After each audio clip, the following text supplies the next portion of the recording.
हमारा पहला प्रश्न है, छत्तीसगढ़ के किन दो जिलों में डीसल्फराइजेशन संयंत्र व डिनॉक्स सिस्टम की स्थापना की जाएगी?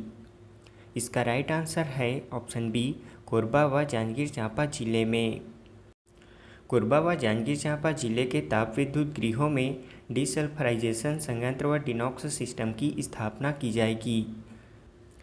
बता दें कि Chhattisgarh state power generation company limited के अंतर्गत अटल बिहारी वाजपेयी ताप विद्युत गृह मड़वा में पर्यावरण संरक्षण के मापदंडों के अनुसार फ्लू गैस डीसल्फराइजेशन संयंत्र व डिनॉक्स सिस्टम की स्थापना के लिए 755 करोड़ रुपए की अनुमति लागत के प्रस्ताव को मंजूरी दी गई है। इसी तरह कोरबा पश्चिम विस्तार संयंत्र में भी पर्यावरण संरक्षण के मापदंडों को प्राप्त करने के लिए फ्लू गैस डीसल्फराइजेशन संयंत्र व डिनॉक्स सिस्टम की स्थापना के लिए 490 करोड़ रुपए की अनुमानित लागत के प्रस्ताव पर चर्चा के बाद मंजूरी दी गई है। अगला प्रश्न है, मई 2022 से छत्तीसगढ़ के कितने जिलों में सार्वजनिक वितरण प्रणाली के अंतर्गत राशन कार्डधारी परिवारों को फोर्टिफाइड चावल का वितरण किया जा रहा है? इसका राइट आंसर है ऑप्शन सी, 12 जिलों में। छत्तीसगढ़ के 10 आकांक्षी जिलों तथा 2 उच्च प्राथमिकता वाले जिलों सहित कुल 12 जिलों में मई 2022 से सार्वजनिक वितरण प्रणाली के अंतर्गत राशन कार्डधारी परिवारों को भी फोर्टिफाइड चावल का वितरण किया जा रहा है। बता दें कि खाद्य नागरिक आपूर्ति एवं उपभोक्ता संरक्षण विभाग द्वारा मध्याह्न भोजन तथा पूरक पोषण आहार योजना के तहत दिसंबर 2021 से प्रदेश के सभी जिलों में आयरन, फॉलिक एसिड एवं विटामिन B12 युक्त फोर्टिफाइड चावल का वितरण किया जा रहा है। फोर्टिफाइड चावल आयरन, फोलिक एसिड एवं विटामिन B12 युक्त होता है, जिसके कारण यह अन्य सामान्य चावल से भिन्न होता है। इसमें लोगों का भ्रम है कि यह एक प्लास्टिक चावल है, जबकि सामान्य चावल को पौष्टिक और आयरन युक्त बनाने के लिए यह प्रक्रिया अपनाई जाती है, जिसके कारण फोर्टिफाइड चावल काफ़ी चिकना दिखता है।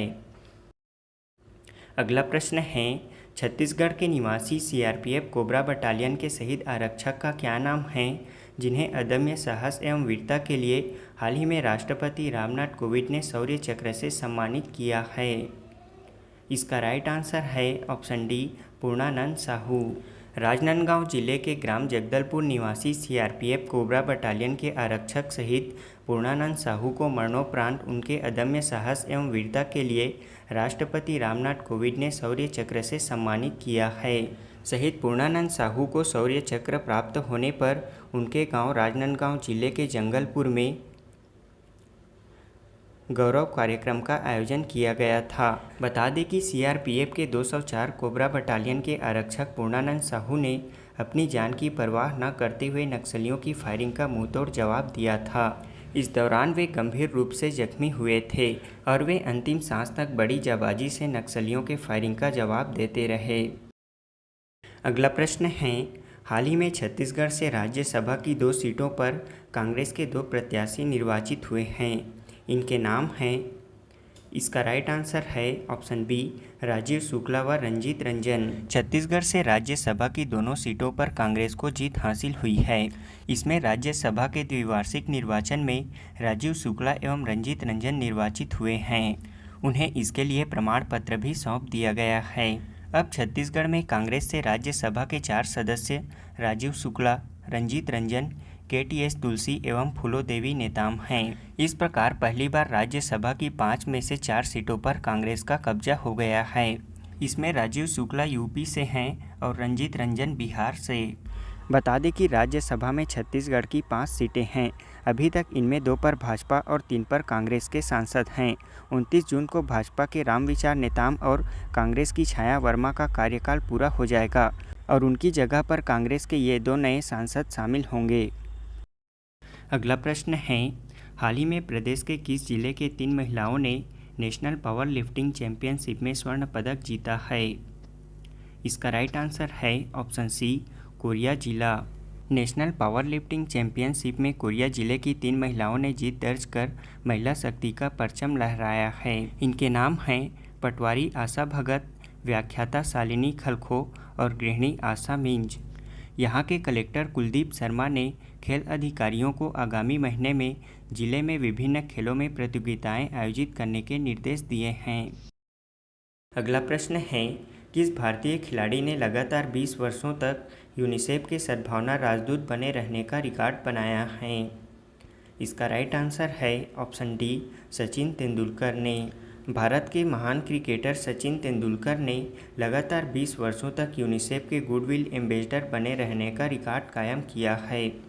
वे यूनिसेफ में लगातार 2003 से जागरूकता पैदा करने और भारत में पोलियो की रोकथाम को बढ़ावा देने की पहल में नेतृत्व करने के लिए चुने गए थे।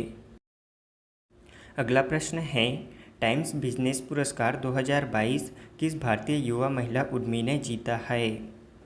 इसका राइट आंसर है ऑप्शन ए, रश्मि साहू ने। टाइम्स बिजनेस अवार्ड 2022 भारत के अग्रणी खाद्य ब्रांड रुचि फूड लाइन और उड़ीसा की नंबर 1 मसाला कंपनी के निर्देशक रश्मि साहू ने जीता है। यह अवार्ड सोनू सूद ने पूर्वी भारत के अग्रणी रेडी टू ईट ब्रांड के क्षेत्र में प्रदान किया है। अगला प्रश्न है, हाल ही में सशस्त्र सीमा बल के नए महानिदेशक कौन बने हैं? इसका राइट आंसर है ऑप्शन सी, एस.एल. थाउसेन। एस.एल. थाउसेन सशस्त्र सीमा बल के नए महानिदेशक बने हैं। उन्होंने राजेश चंद्रा का स्थान लिया है। बता दें कि सशस्त्र सीमा बल की स्थापना सन 1963 में हुई थी। इसका मुख्यालय नई दिल्ली में स्थित है। इसके साथ आपको यह भी बता दें कि हाल ही में भारतीय वायुसेना के नए महानिदेशक संजीव कपूर बनाए गए हैं। प्रधानमंत्री रोजगार सृजन कार्यक्रम को किस वित्त वर्ष तक बढ़ाया गया है? इसका राइट आंसर है ऑप्शन ए, 2026 तक। अगला प्रश्न है, वित्त वर्ष 2021-22 में छत्तीसगढ़ राज्य का निर्यात पिछले 3 वर्षों में लगभग 3 गुना बढ़ोतरी के साथ कितने आंकड़े को पार कर गया है? इसका राइट आंसर है ऑप्शन बी, 25,000 करोड़। अगला प्रश्न है, हाल ही में प्रदेश के किस स्थान में खेलो इंडिया एक्सीलेंस सेंटर प्रारंभ हुआ है? इसका राइट आंसर है ऑप्शन डी, बिलासपुर में। अगला प्रश्न है, छत्तीसगढ़ में किस योजना अंतर्गत वृक्षारोपण कार्यों में राज्य ग्रामीण आजीविका मिशन के क्लस्टर संगठन PIA यानी कि प्रोजेक्ट इम्प्लीमेंटेशन एजेंसी के रूप में काम करेंगे? इसका राइट आंसर है ऑप्शन डी, मनरेगा योजना के तहत। अगला प्रश्न है, निम्न कथनों में राजीव गांधी ग्रामीण भूमिहीन कृषि मजदूर योजना के संबंध में सत्य है? ऑप्शन ए, इस योजना के अंतर्गत अनुसूचित क्षेत्रों के आदिवासियों के देव स्थल पर पूजा करने वाले व्यक्ति, जिन्हें पुजारी, बैगा गुनिया, माझी, हाट पहरिया, बाजा मोहरिया आदि नामों से जाना जाता है, उन्हें भी शामिल किया गया है। ऑप्शन बी, इस योजना के वे परिवार जिन्हें शासन से सामाजिक भत्ता एवं आर्थिक सहायता अन्य योजनाएं मिल रही हैं, वे इसके लिए पात्र नहीं होंगे। इसके साथ ही छत्तीसगढ़ शासन द्वारा इस योजना के तहत अब प्रति वर्ष 6,000 के स्थान पर अब 7,000 रुपये हितग्राहियों को दिया जाएगा। ऑप्शन डी, सभी सत्य है। इसका राइट आंसर है ऑप्शन डी, सभी सत्य है। अगला प्रश्न है, हाल ही में आई रिपोर्ट के अनुसार वित्त वर्ष 2021-22 में भारत का शीर्ष चीनी उत्पादक राज्य कौन बना है? इसका राइट आंसर है ऑप्शन सी, महाराष्ट्र। अब हम पिछले क्विज का आंसर जान लेते हैं। पहला प्रश्न है, छत्तीसगढ़ के किस जिला अस्पताल को प्रसव कक्ष और मैटरनिटी ऑपरेशन थिएटर की उत्कृष्ट सुविधाओं तथा प्रसूता एवं गर्भवती महिलाओं की अच्छी देखभाल के लिए लक्ष्य प्रमाण पत्र प्रदान किया गया है? इसका राइट आंसर है ऑप्शन बी, कोंडागांव जिला प्रशासन को। प्रदेश के कोंडागांव जिला प्रशासन को प्रसव कक्ष और मैटरनिटी ऑपरेशन थिएटर की उत्कृष्ट सुविधाओं तथा प्रसूताओं एवं गर्भवती महिलाओं की अच्छी देखभाल के लिए लक्ष्य प्रमाण पत्र दिया गया है। अगला प्रश्न है, प्रदेश को ई गवर्नेंस के क्षेत्र में नवाचार के लिए किस अवार्ड से सम्मानित किया गया है? इसका राइट आंसर है ऑप्शन सी, गोल्डन अवार्ड से। छत्तीसगढ़ राज्य के श्रम विभाग को ई गवर्नेंस के लिए राष्ट्रीय पुरस्कार 2021-22 से सम्मानित किया गया है। इस पुरस्कार के तहत यूनिवर्सलाइजिंग एक्सेस इंक्लूडिंग ई सर्विसेज श्रेणी में ई श्रमिक सेवा को गोल्डन अवार्ड दिया गया है। अगला प्रश्न है, 8वीं बार अंडर 19 क्रिकेट एशिया कप 2021 का खिताब किस देश ने जीता है? इसका राइट आंसर है ऑप्शन ए भारत ने 8वीं बार अंडर 19 क्रिकेट एशिया कप 2021 का खिताब जीता है। भारत ने दुबई में खेले गए फाइनल में श्रीलंका को डीएलएस मेथड के तहत 9 विकेट से हराकर यह खिताब जीता। अगला प्रश्न है, रेलवे बोर्ड के नए अध्यक्ष और सीईओ कौन बने हैं? इसका राइट आंसर है option C V K Tripathi. Railway board के नए अध्यक्ष और सीईओ विनय कुमार त्रिपाठी बने हैं। बता दें कि रेलवे बोर्ड की स्थापना सन 1853 में की गई थी। इसका मुख्यालय नई दिल्ली में स्थित है और वर्तमान में रेलवे मंत्री हैं अश्विनी वैष्णव। हमारा आज के क्विज़ का पहला प्रश्न है, प्रधानमंत्री नरेंद्र मोदी ने मेजर ध्यानचंद खेल रत्न विश्वविद्यालय की आधारशिला कहाँ रखी है? दूसरा प्रश्न है, आईसीसी अंडर 19 क्रिकेट विश्व कप 2022 का आयोजन कहाँ किया गया था? तीसरा प्रश्न है, केंद्र सरकार द्वारा नक्सल प्रभावित राज्यों में 400 फोर्टिफाइड थाना बनाने का लक्ष्य निर्धारित किया गया है। इसके तहत छत्तीसगढ़ में कितने थाने बनाए जाएंगे?